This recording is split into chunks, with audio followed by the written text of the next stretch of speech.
Okay, welcome back, everyone, to the Vendetta Sports Media Daily Show. The Tuesday crew is back in the building, along with Matt Hannafin. I'm Chris Bagdonis. What's going on, Matt? Doing all right, man. Had a little bit of a rough basketball weekend, or at least in terms of my teams winning. Miami won on Saturday. They won last night. We'll probably get into that a little bit. But March Madness is around the corner for me. I'm gearing Yes. up for the Mountain West tournament, which begins tomorrow. And of course, there's plenty of other tournaments that are going on right now. I know. I think the West Coast Conference tournaments tonight with Gonzaga and St. Mary's. Um, I know like the ACC tips off tonight. There's a bunch of Yep. that stuff going on. The hockey deadline that happened last week. Yeah. The NFL franchise tag deadline is, I think, today at 4 Eastern. So that should be interesting. Going to be a lot going down. Yeah. So, yeah, it was pretty standard loaded sports weekend for me and myself. But, yeah, no, what's going on with you, man? Yeah. I mean, nothing much. You said it. March Madness. The MAC tournament is kicking off today, 2:30. The Lady Jaspers of Manhattan College are going to be in action against, I believe it's Ryder. Or no, maybe the men play Ryder. I got to recheck the schedule, but that's going to be great. The down in Atlantic City, so it's going to be a good time there. And we'll get more into other basketball news. I'm sure you have a few opinions on, but as we could jump right into, you said that the NFL is finally, we're starting to get some news trickling down. We got two quarterbacks with new contracts, and where do you want to start? You want to start with Geno Smith or Derek Carr? Let's start with Derek Carr.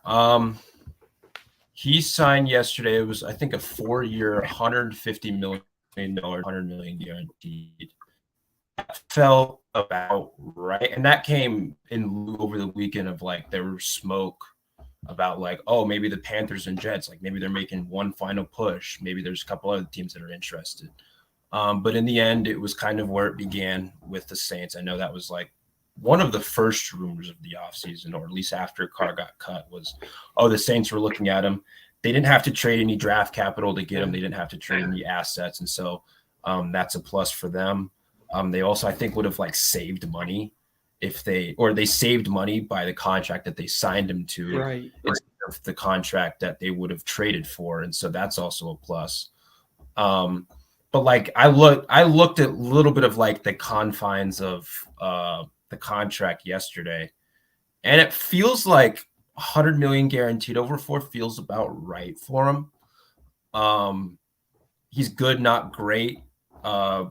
But it's also like I could probably pull up the contract here in a moment, but like when you look at it, it's kind of like a 2-year, $60 million deal that there's like, they would save like 18 million or something like that if they were to cut or trade him after year 2. Right. And so it's like they could also potentially restructure that contract within a year or so if they want to, depending on how he plays. And so like it's not like the worst deal. Like actually, or at least the action that I saw at least was like, it was a little bit of like an overpay. Then when you get quarterbacks like Herbert or Hurts is going to get paid soon, or Burrow, right, like he was sitting around like the 9, 10, 11 range of like quarterback, like average annual value. Cause I think it was like 37.5. That's only going to go down. And so it's only going to look kind of better for New Orleans over that time. And you and I have talked about this before, how like the quarterback market just kind of resets itself after every big contract. So getting paid, like Lamar might be making 250 million, maybe not this year, but in the future years. And so again, like that kind of 37.5 kind of sways towards the middle of the pack in terms of average annual value for a quarterback. And at least it will, I think, this year after free agency is over and everyone starts to get paid. And so like that feels about right for him. Here, let me pull up this contract. Yeah, I mean, I totally agree. We can both agree he's a talented guy. Like he's thrown for big yards and a lot of touchdowns in recent years. And I don't think Colin Cowherd is right about many things, but I did see a video of his that came out yesterday.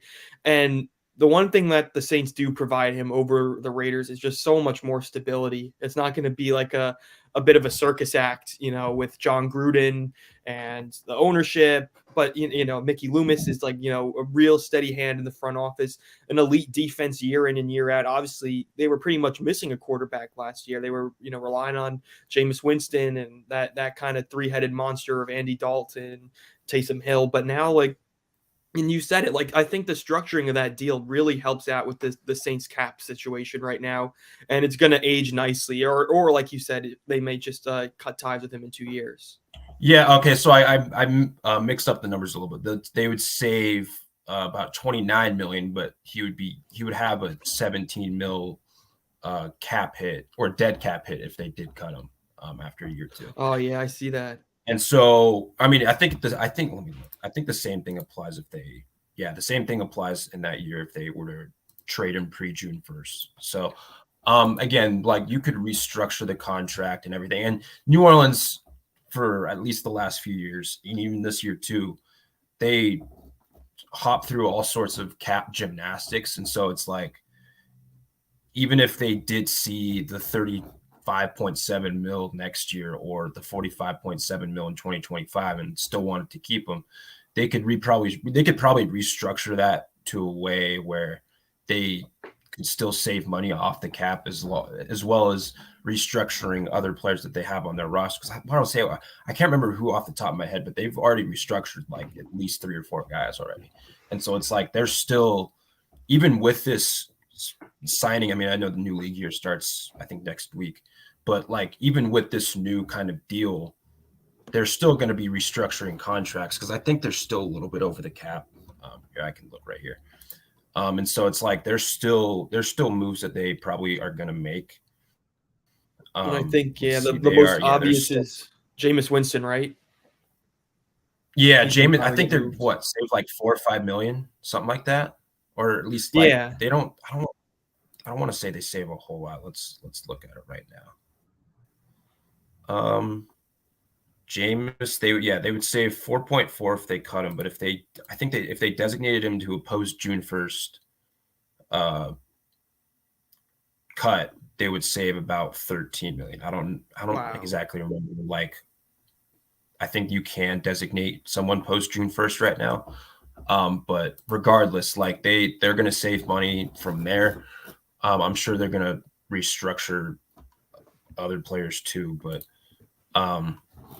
so like this isn't something that's new for them because I remember I think it was last year they had like so much money in cap that they just had to restructure / cut. But I think I think it is an upgrade over Jameis. I think this is like a pretty, I don't want to say sizable upgrade, but I think it's a little bit of an upgrade over Andy Dalton. Like Derek didn't have a good year last year. I think he threw like 14 picks or something like that in 15 games. He got benched the year for Stidham. He's familiar with Dennis Allen. I don't know how much of good versus bad that is, but he's familiar with Dennis Allen. He has Alvin Kamara. They're trying to still figure out like what they're going to do with Michael Thomas because I mean he's been injured the last couple of years. They have Olave, who's like great, budding young receiver. So it's not like they don't have weapons around him. I think they still need to kind of rework that offensive line. Their defense isn't bad, or at least it's not as bad as the Raiders' defense has been over the last few years, and so like that's a plus for Derek Carr. And so I don't necessarily hate this for the Saints, even though they did kind of, or I mean they're still paying him a bunch of money, obviously, but like they didn't have to give up draft capital for him, and they kind of get their guy. Yeah, he's already the best quarterback in that division, I would say. Right now, yeah. Yeah, we'll see. Obviously, the draft is going to answer a lot more of those questions. And, you know, that'll definitely add a wrinkle to see who the Panthers go with. And if the Falcons, obviously, I don't know why all this smoke around the Falcons and Lamar Jackson is there, but, you know, we'll see. But I guess we could, kind of switch gears a little bit into that Geno Smith contract, which I think is a really good deal for both sides. What a cool story that is. Like, he was the backup for Wilson. Russell Wilson? Yeah, 3 or 4 years. Yeah, a pretty long time. Yeah, he's journeyman, played for a few different teams, including your Giants for a little bit. so it's like it's a cool story to see him finally get paid. It kind of answers that question, like, were they going to go quarterback at what? I think they're like at 5 in the Right. draft, something like that. Like that kind of answers that question, at least for this year. But I think it's a really cool story. Again, that feels about right for him. 3 years, 105 million here. I'm pulling up the. I think it's a really good story, and obviously, they could get a real difference maker, especially on that defense at 5 now that they can focus on a little more. Yeah, is Jalen Carter. I mean, he might be there. Who knows? Amid Yeah, who all knows about that whole situation? amid all the draft, yeah, amid all that smoke going on right now about everything off the field. Is Will Anderson? I don't think Will Anderson is going to fall to there, but like, is he another name that they're going to be looking at? Like, Yeah, I wonder who they're going to Christian target. Gonzalez maybe if they want another Pacific Northwest guy at corner. Yeah, I yeah, forget. I don't know if it's someone Gonzalez. I forget from Oregon. that yeah, I want to say I can't remember the name off the top of my head either, but yeah, no. And so like this is like 3 years, 105 million. I don't remember. I tried to look at over the cap last night to see the contract details weren't put in yet. At least for here, and so I can't like I'll look also. but like it feels about right for him. I'm guessing there's probably a time after year 1 or 2 that they can get out of it, if they want to. Because I mean, I think he is over 30, right? He's like, yeah, he's 33. Here, I just or oh yeah, you're right. They don't have it in yet. yeah, they didn't. Because it came like late afternoon yesterday. But regardless, I think this is like a fair deal.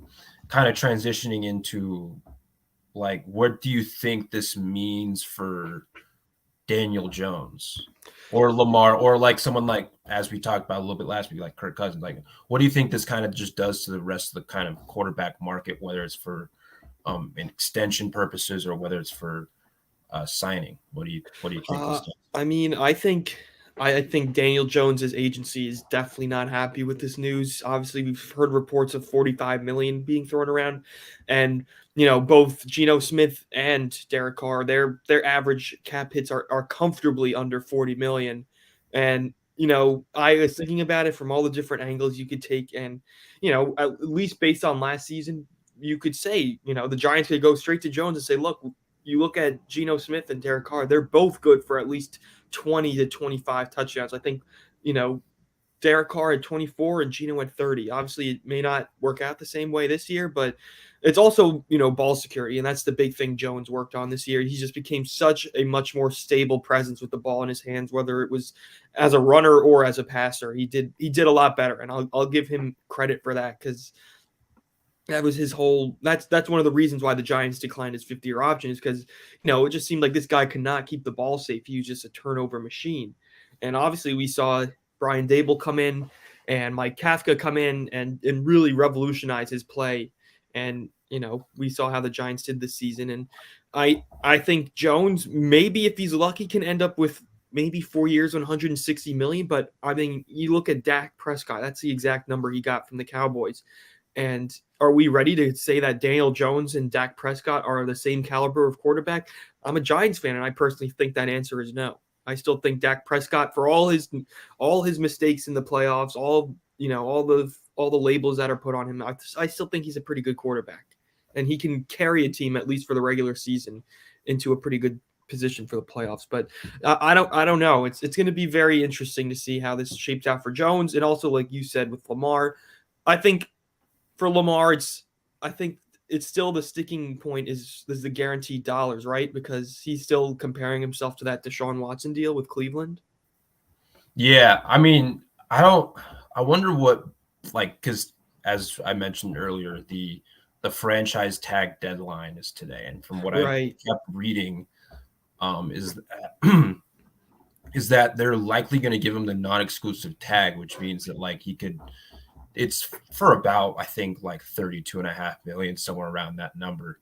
But like it allows other teams to negotiate with Lamar as opposed to the exclusive franchise tag, which is 45 million, but no one would be able to negotiate with them. And so I don't. They might just tag him and then either trade him or sign him to an extension. I don't know if he plays exactly on that tag. I'm not 100% sure though. But yeah. I mean, I'm guessing he's going to try to get the guaranteed dollars is again probably what's most important in this situation because again, Deshaun got fully guaranteed. If Right, 230, if whatever. I'm Lamar without my agent, I'm being like, dude, I want 200 plus million fully guaranteed or at least close to it. Right. Because I was the MVP at one point. Yeah. I am a multi-time Pro Bowler. I am a multi-time All Pro. Like I have So like a good resume, and so like from Lamar's perspective, that makes sense. But I don't know who outside. I don't know who would be willing to give him 250 million. right. I have no clue. Yeah, like the NFL is the one sport where I'd be most skeptical about giving not just Lamar, but like any quarterback 250 million, at least at this stage of the cap, just because it's like every single year when you're over the cap, you have to get to a certain number before the new league year. And so that means you're just going to be shedding more contracts if you sign, whether it's like Lamar, like Mahomes would be like the one exception. Yeah, I was gonna say, but like the NFL, you have to get to a certain number before the new league year every single year. Like baseball, there's no salary cap. There's not even a salary floor. The NBA, there is a salary cap, but no one operates below the salary cap. yeah, With the exception there's a of, luxury tax and everything. yeah, Right? there's a luxury tax, but if you're willing to pay the luxury tax, like the Warriors, like the Nets were before they traded Kyrie and Kevin Then the Durant, Lakers and all that. the Lakers, yeah, like if you're willing to pay that luxury tax, well, that's okay. That's just going to be added dollars at the end of the year. For every penny over. Usually that's resolved for teams who are contenders. Not resolved, but like usually the teams who are the contenders are the ones who pay the most dollars, typically speaking. Right. The NFL, it's like, okay, I'm at a number. I could be at 280 million for my cap. But then I have to get to, I think, like 230 or 225, something like that, for like every new league year. So that means I'm having to restructure more contracts. I'm having to shed more contracts. And so I'd be way more kind of weary of giving. I mean, it might have, there's circumstances where it would happen, but I'd be way more weary of giving any quarterback, again, outside of like the Mahomes of the world, 250 million, especially when Lamar's missed 10 games over the last 2 years due to injuries. And it's like, I'd be a little skeptical. I don't know who'd be willing to give that, or at least 250 million with fully guaranteed dollars. Again, you can give 250 million with, I don't know, just throwing out a number, 175 million in guarantee. Yeah. And you could try to structure that, whether it's like bonuses or whatever, to kind of manipulate the cap for at least within those first few years, and then kind of approach everything once that bridge comes. But 250 million fully guaranteed. Like I don't commend even the Browns for doing that Deshaun deal, especially everything that's gone off the field with Deshaun. We don't have to go into all that, but I just kind of wonder what I think Baltimore will give him the franchise tag. I don't know. Again, I don't know if he plays on it. I guess he wouldn't, but who knows? Yeah. It could be another Le'Veon Bell situation, just like things really just sour off between both sides after the franchise tag comes in, sadly. Yeah. So I don't exactly know what goes on, but I think, yeah, the sticking point for him, as you mentioned, was the kind of like the guaranteed dollars. Right. And I just kind of wonder, like, where, I mean, all it takes is one team. I remember, I think on one of the daily shows, I was talking to Trey about this, but we were talking about this in like a basketball sense. Like, I don't know if we were talking about Westbrook or Lowry or whatnot, but it's like all it takes is one team to trade for this guy. That doesn't. Yeah. There's going to be. I'm guessing there's one team out there. I don't know who, but there's one team out there that's been like, you know what, we'll give Lamar Jackson $250 million. He's a good quarterback. I don't know if he's a $250 million quarterback, but maybe it is the Atlanta Falcons that do it. Like, maybe. So it's like, I just wonder who that team is. It might be Baltimore. Baltimore might be giving him 250 million. I don't know.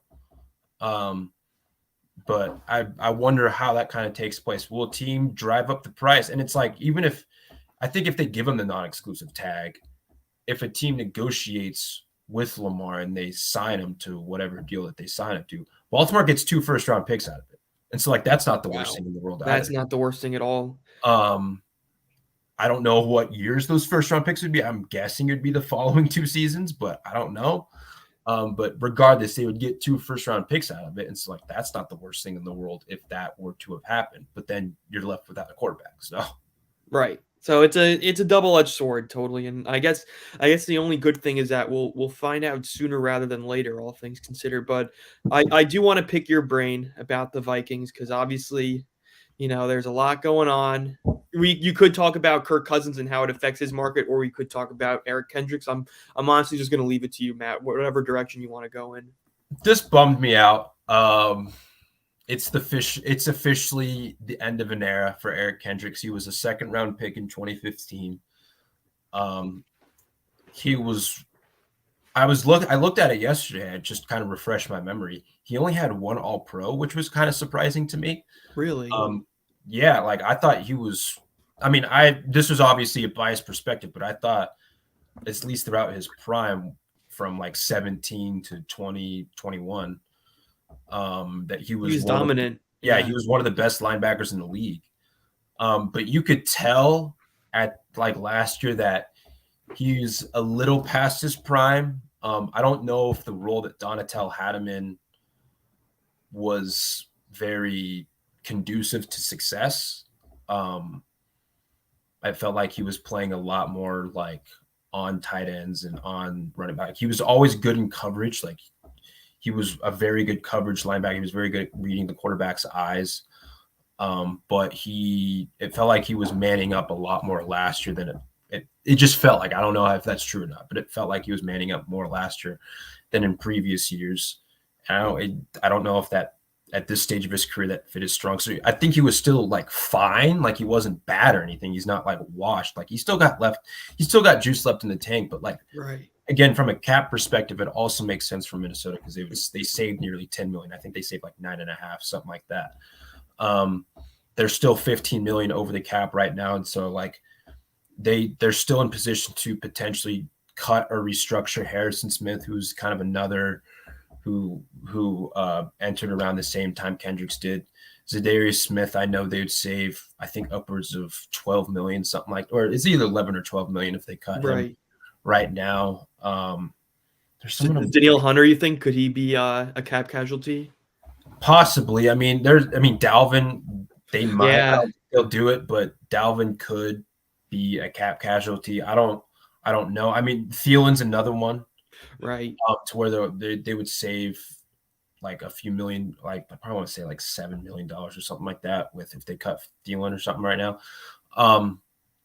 And so it's like there's still ways again for them to restructure and get under the cap. But like from a cap perspective, this makes sense. I mean, it didn't really register in my brain yesterday that like, okay, yeah, these are the times that the moves start coming. And I guess I wasn't wholly aware that like Kendricks would be the first guy. I wasn't very prepared for that. If I'm being honest with you, I probably should have been, but I wasn't. So it's like, oh, that sucks. I mean, Anthony Barr was another one last year who Right. I can't remember if he was a cap casualty, but I think he was a free agent. And he was another one that came in around the same time Kendricks was. And they were like 2 of the best linebackers that Minnesota's had in recent memory. And it's like, okay. But now I don't know if you've heard of him, but like it's Brian Asamoah time. He was Brian Asamoah. middle to late round draft pick last year. He's just he feels like just a really rangy guy, good tackler. Like he at least from the stints that I saw of him last year, he was good, also good on special teams. But like he's a fun linebacker. That he's kind of the next guy up for Minnesota at least. So I'm excited for him. Good. Yeah, I'm bummed about Kendricks. Of course. I mean, well, I was going to say it was time. It was time. Yeah, I mean, it is. Yeah, it is sad to say, but I was gonna think, or would they target a linebacker in the draft or a more cost-efficient option? But I guess now they do have Asamoah there. That is a good thing that they can still, once they do get under the cap or fix out their situation, they can kind of prioritize different positions and feel pretty secure at linebacker at the very least with what they've got in Asamoah. Yeah, like I saw one yesterday. I saw someone link Jack Campbell to Minnesota, and I was like, I wouldn't hate it. I'm not gonna hate it if they take him in the first. I'm not gonna sit here and complain. Yeah, It'd be no fun. question about it. Now I'm thinking it's not. It's been a rough stretch for your teams, Matt. Because you could definitely go on about the Vikings if you feel, but I know that we also have some Miami Heat news to go over. What are Well, you feeling let's go to Miami. What do you got? about the OG Udonis Mhm. Haslam? Let me find that link.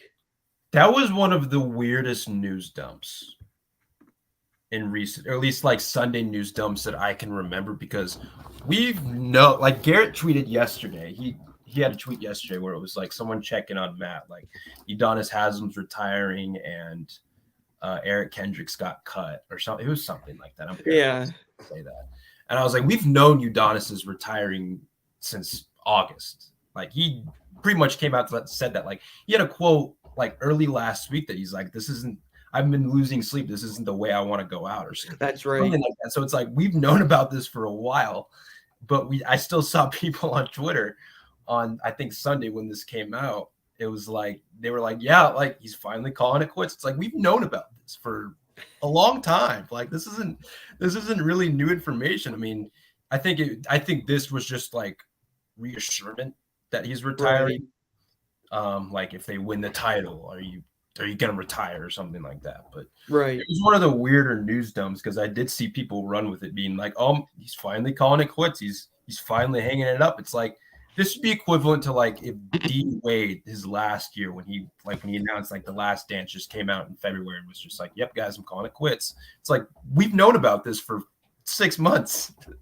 Like, why is this news now? But regardless, I love Udonis Haslam. He's the OG, man. Like He's there's not much I can awesome. say after that. You don't see No, guys like him anymore, really. huh? You don't really see guys like him in today's NBA, like really just like sticking it through with one team, like you know, and among the oldest player in the NBA, like who else? There is really no other comparison in today's NBA to Udonis Haslam and the Miami Heat. Right, and he's from Miami too. Like he was born Oh, in, really? I think he was born and raised there. Yeah, he went to Miami High School. He actually played under Frank Martin, who was like college coach at Kansas State. He's at UMass now, but he was also at South Carolina, like one of the more respected college coaches out there. He played for him in high school. He went to, I think, the University of Miami. I can't remember Right. how many years he played, but I think he played one. I want to say he played 1 year overseas, if I can remember correctly, and then he signed with Miami like right after. I think he played 4 years at the In U. 03, right? When in Dwayne's rookie season. Yeah, That's yeah, when he but moved. like he's from Miami, or he's from like the South Florida area. I'm pretty sure he's from. I I don't know if he was born there. He might have been born, but like he's from there, and so it's Yeah, it like says June this is like 1980 in home. Miami. Yeah, like he lives and breathes the Miami Heat, and he lives and Wow, breathes this city. He's super that's active dope. within the community. He's always doing like charity work, and he's one of the best dudes. I mean, this is from a biased perspective, but he's one of the best dudes, I think, just like humanitarians in the sport in terms of like what he does, because it's his city. Like that's what makes it like even cooler. Like he would do anything for Miami and the South Florida region. Um, and so I don't know what's next for him after. I don't know if he's going to take a year or two off, and then I don't. He's talked about it in the past that he doesn't want it like a front office role. I don't know if he'll be like an assistant coach or whatever. I mean, some might say that he's probably been like the assistant coach the last few years anyway, even though he still played very sparingly at times. But yeah, the OG's now officially official, even though it was already officially official. It used to be unofficial, now it's official. Yeah. Yeah, I mean, Just yeah, like you said, just a great servant before he lace up his shoes in the NBA. He's just been a like you said, a guy that just lives and breathes that Miami lifestyle. And, I will be interested in, he seems like someone who'd really want to give back to like the youth in the community, like be like a high school coach, maybe something like that. Maybe. But we'll see. I mean, I guess I'll throw up the scores real quick because or let me find it. Monday. Yeah, it was a pretty small slate of action, but a good one too. Yep. Let's see. We had a Scott Foster incident. Yes, I saw the Scott Foster incident and Scotty Barnes. We could spend all day talking about that. That was funny. So yeah, I mean the Cavs got a big win over Boston. What's going on? I mean, Boston hasn't been. They've lost now 3 straight games, blowing double-digit leads. They led by, I want to say it was like 12 or 14 yesterday. They led by 14 in the third quarter against the Knicks on Saturday and lost. They lost to the Nets after leading by 28 at home. So it's been a rough few days for Boston. Yeah, I was monitoring this game because I had a teaser where I had Cleveland plus 2.5, and I was like, damn, it's not going to hit. And then all of a sudden, Donovan Mitchell turns it up. Lamar Stevens just can't stop getting offensive rebounds, and Boston all of a sudden, or Cleveland all of a sudden wins. It goes into overtime, and it's just like, wow. 6 offensive rebounds for Lamar Stevens. I didn't even see that. Wow. He had 5 in the fourth quarter. Wow. Yeah, Boston's they haven't been that good lately. Like a couple of their problems have stemmed by like one in transition. They just haven't been, at least just to the eye. It seems like they haven't been that good defensively in transition. And then on the offensive glass, I mean, they also got 15 offensive rebounds too, which helps. But they were also yesterday they were shorthanded a little bit. No Tatum. I just saw on the box score. Yeah, they were without Tatum. They're going to be without Rob for, I think, the next 9-10 days. And so that's they need both of them bad. Yeah. I mean, they were brutal shooting down the stretch too, which, I mean, Boston this year, it's the Missoula ball has been, if you can make threes, you're probably going to blow the hell out of, probably going to crush teams. And then if you don't make threes, you're going to lose. It's a little bit more of that kind of a shot profile this year with them. Right. And then Cleveland, just had Boston's number this year. It felt, or Boston did beat them, I think, like a week or two ago, but Cleveland's played Boston like really tough this year. Jared Allen didn't have the best game, at least from what I'm looking at right here. But yeah, Darius Garland, 17 and 12 doing Darius Garland things. Evan Mobley was awesome yesterday. Yeah, he's Donovan Mitchell, so good. Another 40-point game. I mean, not anything really off the bench, but they didn't need it. I mean, like you said, Donovan Mitchell just carried the load, with the exception of Lamar Stevens.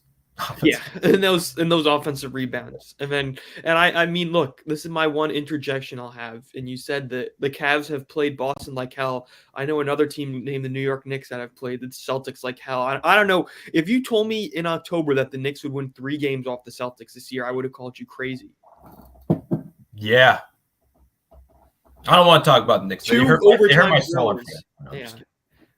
I mean, I'm not. Again, I'll say it every week. I'm on the Daily Show. It's just nothing but cautious optimism for me in the Knicks. Like, listen, that's perfectly understandable. Like this Knicks team, just objectively speaking, I know they pissed me off on Friday, but like objectively speaking, this is like a fun team, dude. Like that's crazy. This is a good group. Like Emmanuel quickly had what 38. Yeah, like 9 or something like that on Saturday night. He's gonna get paid this summer. 55 minutes.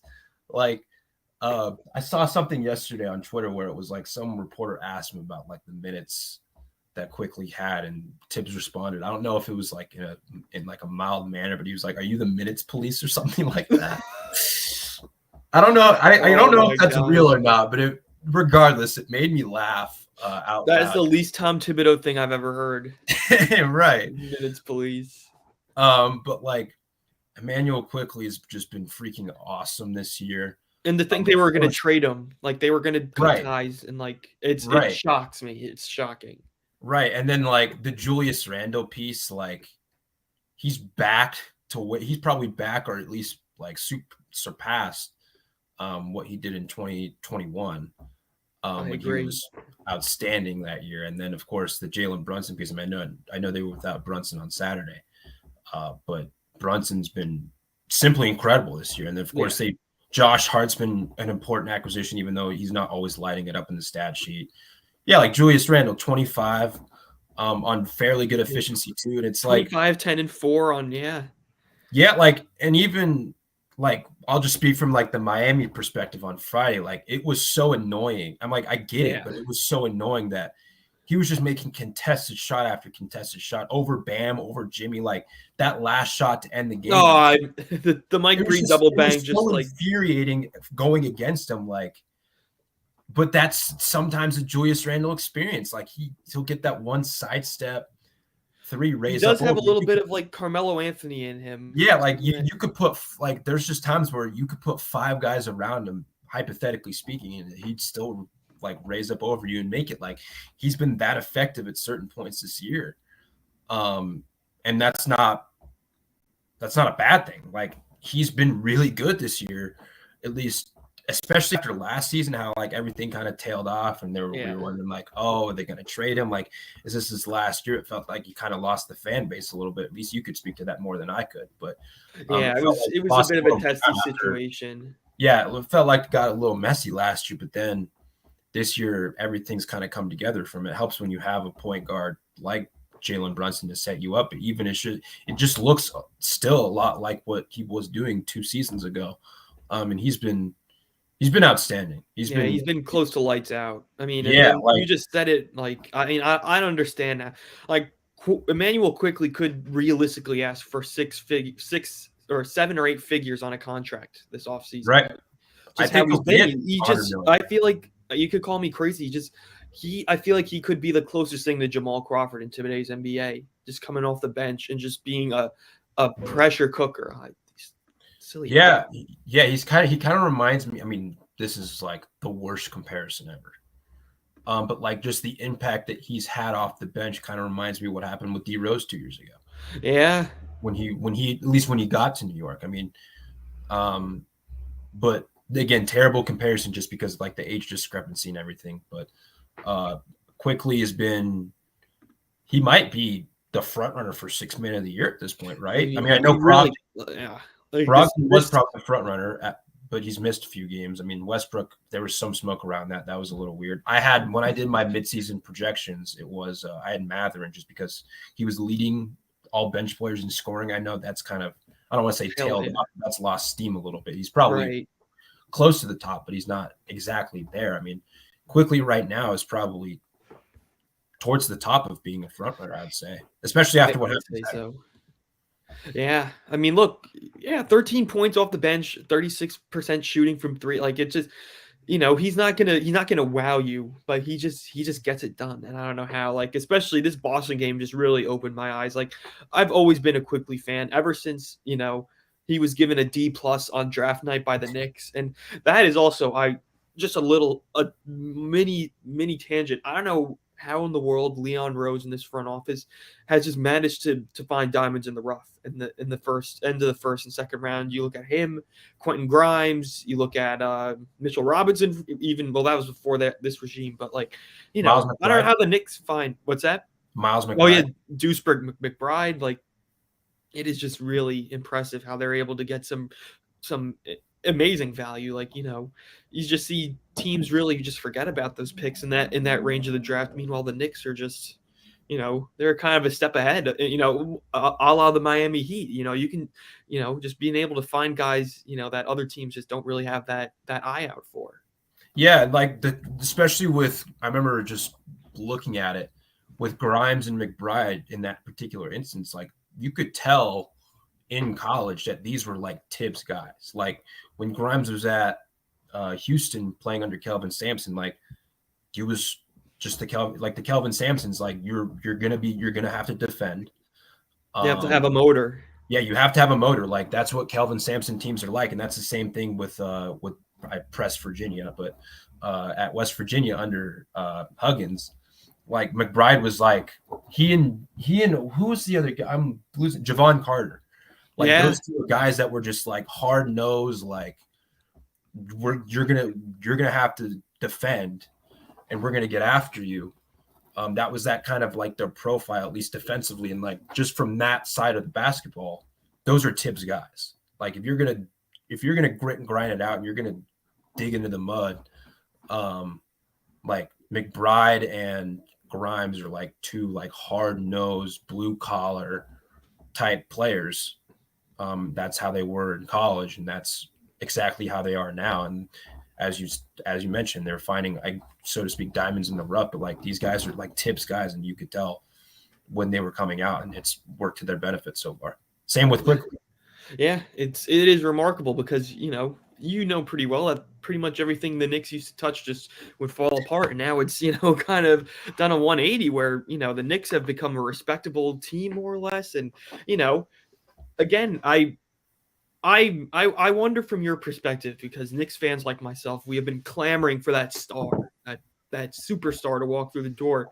Is someone like Julius Randle or Jalen Brunson, is that already the superstar we've been looking for? Would you think that, or do we need someone else to walk through the door and really elevate it?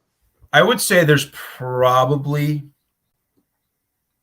one more. I was thinking, you may call me crazy. I was, obviously Boston's awesome. They've been great this season, but if things actually tail off, as a Knicks fan, I would give the Celtics every asset we've been stockpiling for Jaylen Brown. I think a big three of Jaylen Brown, Randall, and Brunson could really do some damage in the East. Get RJ out of it. Like I'm sorry, but I'm kind of just tired of RJ Barrett, because he's kind of he's been lost in the shuffle throughout all of this Knicks success. He had 29 and 11 on Saturday. Yeah, I mean, he did have a good game. Good, efficient game. Normally, he can get good numbers, but on terrible efficiency. But he actually did pretty well that time around. I mean, I'm intrigued by, just on the surface of it, of a Brunson, Brown, Randall trio. I don't think that's going to happen. I don't either. That's my pipe dream. Brown, first off. You could also probably hear Trey's TV breaking from here. Yes, like, Trey would, if he could, he'd probably reach through the screen and like choke me or something. But like just on the surface, just taking how realistic or not that is out of the case. I am intrigued by it. I feel like he's a Tibbs player also, like you said, that kind of, that prototype, those characteristics, intangibles. I feel like he's all those, and he's a guy I think who would hold up well in the New York media and all that extra stuff. But I have seen, it has pissed me off a little bit, but I have seen like the Jimmy Butler Knicks kind of. Oh no! Don't do it to me. Nope, we're not. I'm not even going to try to go down that path. But like I would. Just because of like the Tibbs reunion, and it's just like, nah, dude. Like I don't. Yeah, it just I have seen that like fairly recently. Probably. You should just retire in Miami. It makes sense for everyone. Anyone who should. I agree, but I'm not even going to get into that discussion. Yeah, but I'm just pointing it out there. I do think the Knicks are one star, like star/superstar away from like being perennial title contenders. I don't know if they're contenders right now, because that would probably mean that they'd have to not win a title, but like you'd have to realistically believe that they can make a title. I don't know if they're there yet. They can certainly make it hard for other teams. They can certainly make it hard for Milwaukee or for a Philly or even a Boston. Totally. A 7-game series. Like I think this Knicks ceiling right now, I do think like a good ceiling for the Knicks, and it's not a knock on them, but a good ceiling for them would be the Eastern Conference Finals. Oh, yeah. I was going to say the second round, because I just think, like, obviously they're a deep team. They have guys who can come off the bench, like Quickly, Josh Hart, Obi Toppin, and others. But, it's like you just said, they don't have that upper echelon type of player who could take over games. And outside of Jaylen Brown, the other name I was thinking about is, we've heard chatter, James Harden may run off back to Houston. Is Joel Embiid gonna, those supporting pieces? Look, I love Mitchell Robinson, but you can throw him, you can throw Evan Fournier, you can throw as many first round picks as you want. As a Knicks fan, Joel Embiid with those two guys. I saw, they played Philly not too long ago, and Julius Randle and Embiid were just looking buddy on the bench, just chatting it up, laughing.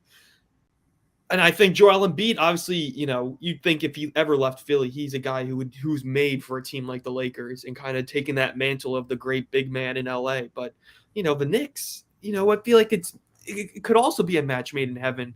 You look at his personality and, if he's able to stay healthy with that roster, you could actually start thinking about moving upwards and onwards in the Eastern Conference and beyond, Congratulations. You have Philly fans coming after you now. Yes, I am Trey, Boston fans, and Philly fans, and maybe even Heat fans. I don't know. I'm sorry to all of you. This is just a delusional Knicks fan, just, putting on my my tinfoil hat. You're not forgiven. No, I'm just kidding. Again, taking how realistic it is, just throwing that out the window. It is interesting. I don't know. I'm trying to figure out how that all would work, but yeah, there's obviously a lot of salary, etc., that you need to work through in order to make it happen. But again, Trey Young in New York, how would you like numbers? Boo! Brunson's better. I mean, Brunson is kind of better in this season. I'd say probably, but I don't know. He might it's close. It's close. And now I'm getting Hawks fans on me. I'm sorry. But I mean, I guess we could jump off this Knicks tangent and we can kind of look at the games that are kind of coming up for March Madness now real quick. That's a little more of a neutral ground for basketball fans. Yeah, they're cool because most of the tournaments like the Big 12 and the Pac-12 and all that stuff, I don't think they started yet. Again, the Mountain West for me begins tomorrow. That's right. Now, I'll quickly run through. Most of these aren't decided.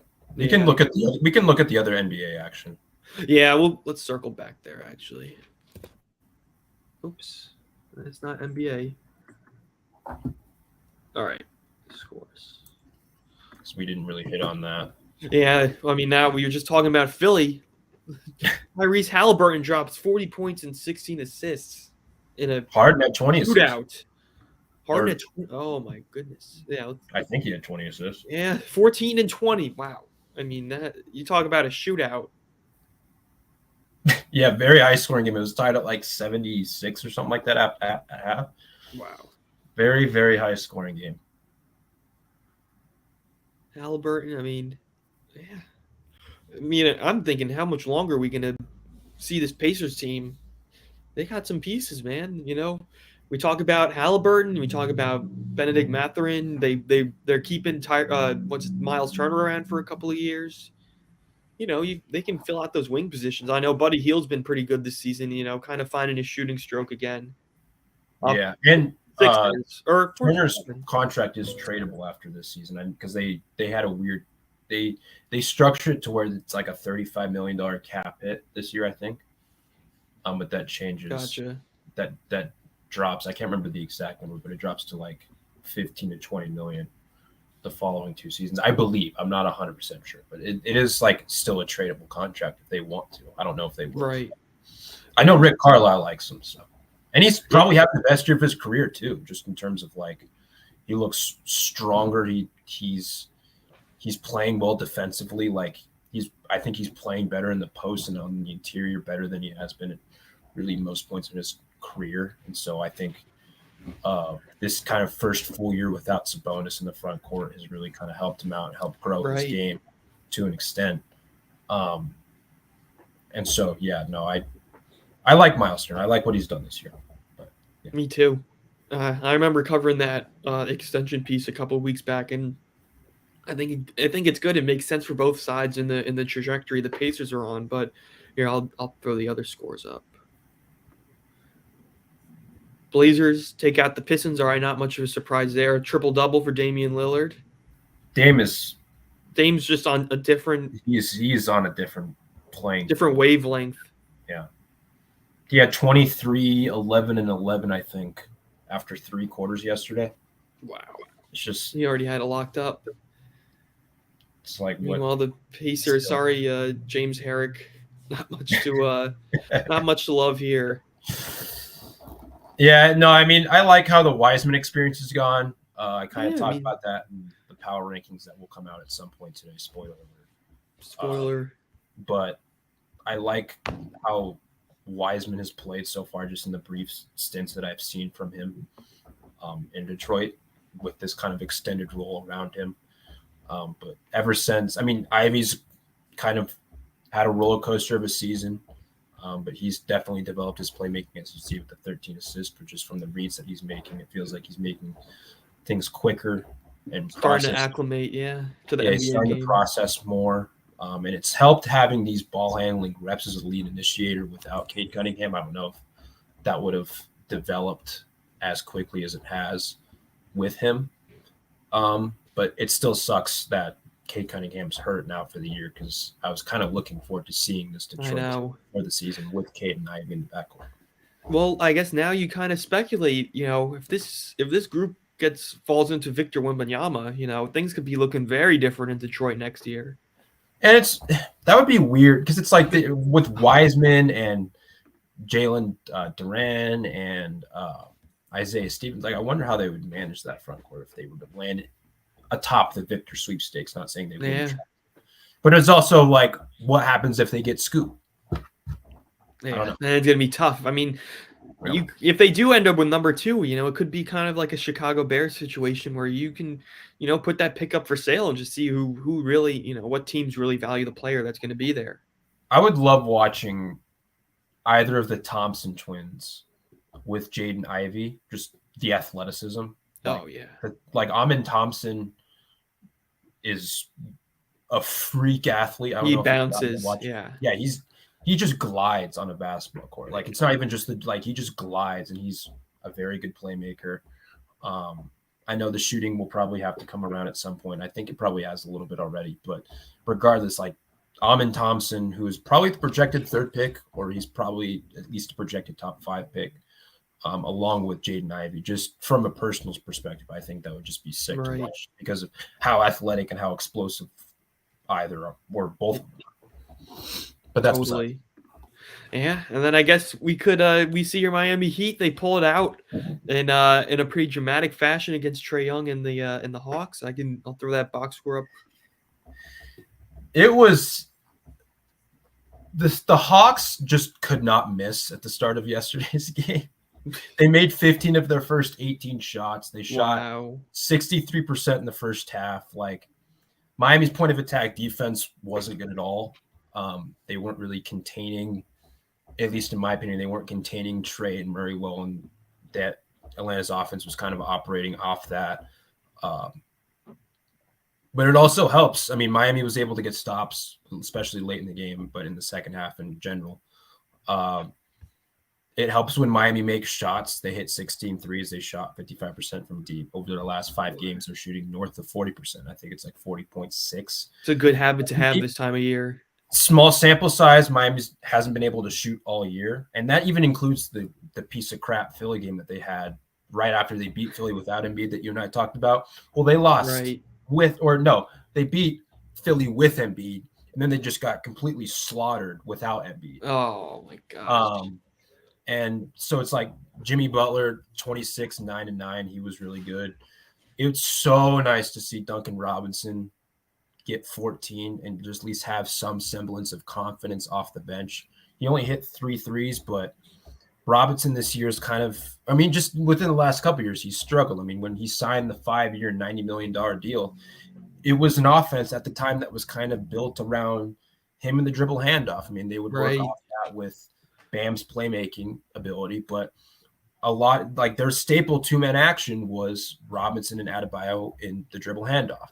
And they went back to that a little bit yesterday, but ever since kind of Heroes stepped into a new role, ever since they've acquired Lowry and they've gone to a lot more pick and roll, it seems like they've kind of phased that out. And at the same time, that phased Duncan out a little bit. And he's had a propensity to foul, but like, when you're not getting consistent playing time and you're not getting consistent rhythm with your touches, you're not going to be, it's hard for players to sustain success. And that's kind of what happened with Robinson over the last 2 or 3 years. And so yesterday, I mean, this was his best game probably all season, best game in a while. Same thing like Victor Oladipo. There's like two shades of Victor Oladipo, and he either looks like shades of Indiana Victor Oladipo or like the complete opposite. There's not really any middle ground with that. And yesterday, at least at the start, I mean, he had a few bad turnovers, and it just looked like, oh man, this isn't like a good Oladipo game. And Oladipo's kind of had a shaky year in general, but especially in the third quarter and in the second half, he completely turned it up. That fourth quarter of his I don't remember how many points he had exactly, but he was outstanding. He had a couple threes to kind of tie the game, and then he had an alley-oop from Robinson on the fast break, I think, to make like a 4-point lead, and that kind of Miami kind of rode that momentum towards the end. Hero didn't have the best game yesterday. He made a few shots at the end, though.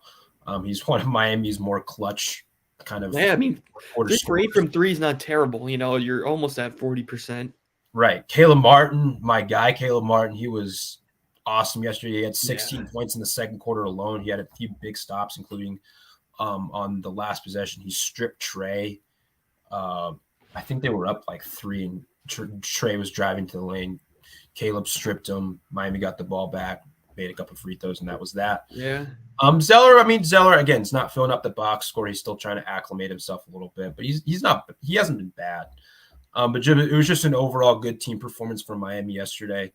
It was a win that they needed because they were within 1.5 games heading into the game against Atlanta for the 7 seed. I mean, Miami's in the 7 seed right now, but Atlanta was creeping behind him in the 8 seed. Miami also beat him on Saturday by 8. But this win yesterday, especially after the start that Atlanta got off to, was a good win. It's a big time. This is I tweeted this last night, but this is the third game this season that Miami's had 130 points in a game. Or no, 125 in a game. Every other team heading into last night had at least 6 games with 125 points. And so that's just a testament to this year how Miami just hasn't been able to score the basketball, hasn't been able to shoot efficiently as they probably should, at least compared to last year when they were the best 3-point shooting team in the league. And so it's a breath of fresh air to see them score 130 points, especially since they allowed 128 points. You would preferably want to have that point differential be a little bit bigger, but in the end, a win is a win. Hopefully, without Kevin Love, also small shooting. I don't want just shooting the ball. Like, hopefully, they're able to ride this at least for the latter portion of the season. But good win for Miami. So totally, yeah. I was saying it's a win without Kevin Love, also. Yeah. And that's kind of. They started Strus yesterday, and like defensively, that was a little bit of a rough. I'm still surprised Haywood Highsmith's not in the rotation. He's one of Miami's best defenders outside of Butler, Adebayo, Oladipo.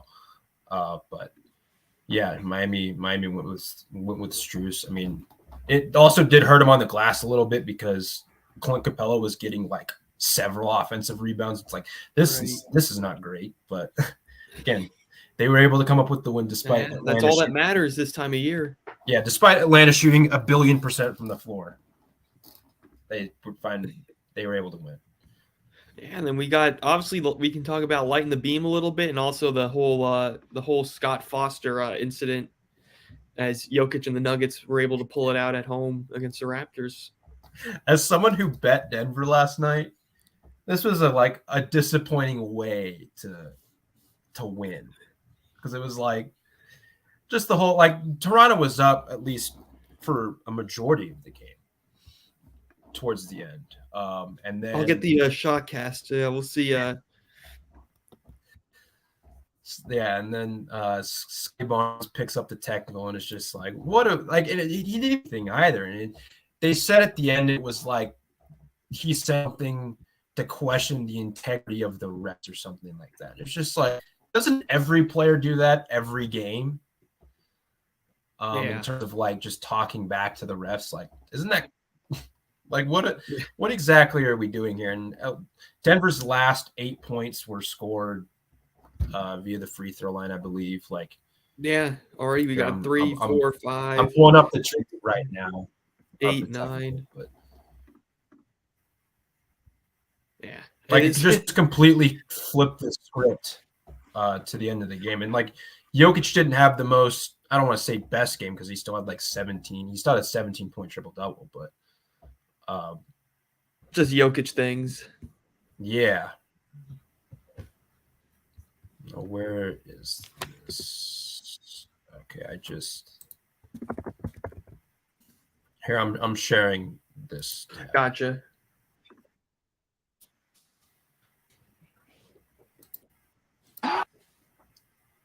Here, let me turn the volume down a little bit.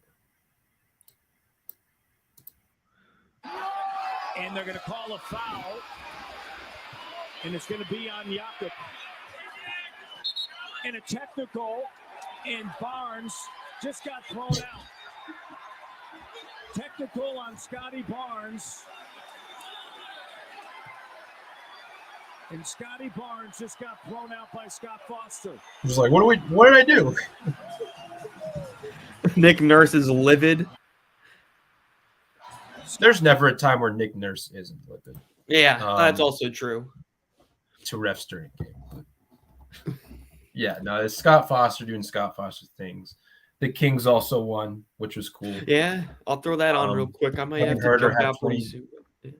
Yeah, Kevin Huerter had 26 points. Doing Kevin Huerter things, I guess. Valanciunas had a good game for the Pels, but Pelicans have been, I saw that. I saw that pick six with Huerter. That was pretty insane. Yeah, Pelicans have been struggling. But yeah, Lakers. Oh, let me see. Are the Lakers officially in a play-in spot now? No, they're tied. Wow. What's that? Yeah, before we have to wrap up, they're in a 4-way tie, but the NBA is weird with how they do tiebreakers with 3 or more teams. So usually they prioritize the division leaders. If it's 3 or more teams, they prioritize the division leaders. Like if you lead the division, then you would get priority over a team who doesn't lead the division, regardless of the head-to-head record. But no one leads the division, and so then you go on to like the head-to-head tiebreakers. The Lakers, I looked at it this morning. The Lakers are like 4-5 against the Jazz, I think Pelicans and Blazers, which is like the third best among the quartet. But yeah, they're now in a 4-way tie. They're still 11, but they're in a 4-way tie for. Oh, today's against the Ja Morantless Grizzlies. We could close on that. We can close on this old Ja Morant debacle. I'm sorry to Jackson Law in advance. Yeah, I feel bad. I mean, well, I don't want to say I feel bad. Like we don't know all the details for most of what's gone on. I mean, we saw, of course, IG live video over the weekend. There's been reports about incidents that he's gotten into fights with 17-year-olds. There was a confrontation with, I think, a security guard at a mall, right? Mom. Yeah, in a mall. Like, there's just been a lot of stuff lately. Again, we don't know the details to everything, so I don't know if I should comment on all of it or have much of an opinion on all of it. But the thing I will say is that I hope Ja, throughout this absence that he's going to have, is able to get right, because we don't want to see him go down the wrong path, and we don't want to see him put himself or the people around him in danger with the actions that he or others around him are doing. Right. Like, we hope he's able to get the necessary help. We hope he's able to get the necessary treatment to get back on the court soon, and hopefully put all this past him. Because to an extent, like, especially with like the IG live video stuff, like that stuff can like bring harm you down. you. Yeah. Like if you're flashing a gun, people don't care. People's lives are at stake. Yeah, people either people if either people see you flash a gun or like you flash, like you could get hurt, like someone could get hurt. Yeah, we can leave it at that. You don't want, whether it's Ja, whether it's the people around Ja, we hope that stuff is able to be, I don't want to say corrected, but hopefully he's able, again, to get the necessary treatment. Hopefully, whether it's him or the circle around him, maybe he's able to, whatever the case is, like, we just hope he's able to, everything's able to get right soon. Because the last thing that I personally want to see is one of the best young players in the league really any basketball player, but one of the best young players in the league, Right. Have too many Consequences. have consequences and too many off the court issues just hurt his career for Right. lack of better, or I guess like ruin his career for lack of better phrase. Totally. Yeah. I mean, I was. I want to see that with him or really anyone Yeah. in 100%. that atmosphere. So it's like, I hope, again, we don't know the details to everything. We don't know everything. Of course. Yeah. But from what we do know, it's not good. Yeah. And At so the very least, it's not good. Yeah, it's not good for him or anyone else around him. And so, hey, I hope he's able to get the necessary treatment, the necessary help. I hope he's able to do whatever he's got to do to make sure he gets back on track. And I want to see the Grizzlies do on the playoffs, man. Yeah, I know. They were close for Jackson in the Western Conference. They were close last year. Yeah, like I want to see him. I hope this doesn't ruin their season. Of course, it didn't help that Brandon Clark's now injured, out for this. Dylan Brooks got suspended for Sunday for the technicals. How much he's racking up technicals. Steve Adams, who's been probably more important than we give him credit for, should be returning soon, but he's missed the last 17 games, I believe, something like that, 17, 18 games. Yeah. It's not been good for the Grizzlies lately. Hopefully it improves sooner rather than later. And that includes Ja Morant. Yeah, amen to that. And I guess I'll just leave it with this. And about on the subject of Steven Adams, I read some report that, hours before this nightclub incident took place, he had a players only meeting where he was like, guys, we need to conduct ourselves better off the court. And it is unfortunate because I also saw, I was watching the ESPN broadcast of the NBA on Sunday night, and they had a 4-game slate, and Michael Wilbon made a great point that, if you are the face of the NBA in good standing, just the opportunities are endless. Like, one of the reasons why LeBron James has been able to amass so much wealth and so much influence, over pretty much all of society is because he's been the face of the NBA for the better part of 15 to 20 years. And it seems like, if not for Luka Doncic or Jason Tatum, it seems like Ja Morant is that guy who's ready to take that mantle from LeBron when he eventually retires. But, you can't, it's not going to happen if he keeps up with these off the court antics. But just to echo what you said, I'm pulling for Ja. I'm hoping for nothing but the best, because we both know that when he's on the floor, he's easily a top 5 point guard already in the NBA. He's up there with the Steph Currys and Darius Garlands, or other guys like Lillard's. Yeah, he's already in that conversation at 23 years old.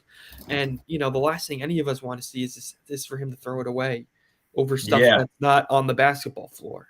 Yeah, he's one of the more tantalizing players in the league. His athleticism, he reminds us of a young Derrick Rose in certain aspects. Yeah, and it's like, it had, not to me, but for how annoying, I guess, the Grizzlies have become this year, just because of, again, like the Dylan Brooks stuff that's happened on the court, and like the Jaren Jackson block, or like whatever people are getting annoyed at. It's fun when Ja Morant's out there and he's hooping his what off, because he's really damn good at basketball. Right. And again, he's one of the more tantalizing players in the league, especially when he's able to get in the lane and with that over a defender. Yeah. Yeah. Like he's one of the more fun players in the league. And the Grizzlies, again, for how annoying some people might think of them, I think they're one of the more fun teams in the league. They're just talented. When they're aside from the Dylan Brooks stuff, they have like a good, fun young core that they're building around. And it's like, they have players that I like on that team, like Steven Adams, like David Roddy, Mountain West legend, like Kennard, like they have John Carter, like they have a bunch of fun players. Yeah. To me at least. I think to most NBA viewers, I agree with that. They're a team that can just get out and transition, play good defense. Obviously, the half-court offense could probably use a little bit of work, but still, Desmond Bane has kind of come out of obscurity, kind of like Emmanuel quickly, and just he's been a sniper from three. But you have anything else that's been on your mind, Matt? I think I'm pretty much all I'm all square on this daily show. No, I'm good. I know you have. Not everyone knows, but you have to go early. So. No, yeah. Usually we let this run a little more, but I'm gonna be heading out But again, everyone who watched, thank you all for tuning in. This is the Tuesday Crew once again, so we'll see you next week. Again, along with the Diamond Matt Hanfin, I'm Chris Bagdonis. We hope you all have a great Tuesday, and we will talk to you soon.